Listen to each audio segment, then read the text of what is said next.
સુરત પાંડેસરા વિસ્તારની કર્મયોગી society number 2 માં મહિલાની દુર્ગંધ મારતી હાલતમાં લાશ મળી આવતા ચકચાર મચી જવા પામી હતી।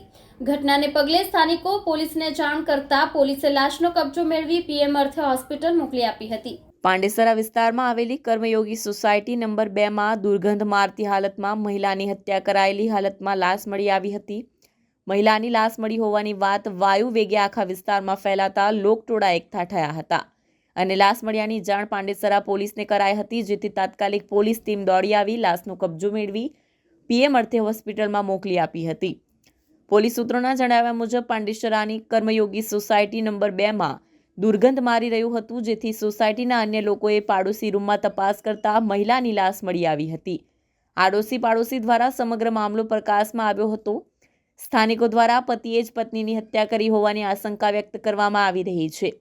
આ અંગે રૂમ માલિકને જાણ કરતા પોલીસનો સંપર્ક કર્યો હતો। પોલીસને જાણ થતાં પાંડેસરા પોલીસ ઘટના સ્થળે પહોંચી હતી અને લાશનો કબજો મેળવી પીએમ અર્થે મોકલી આપી હતી।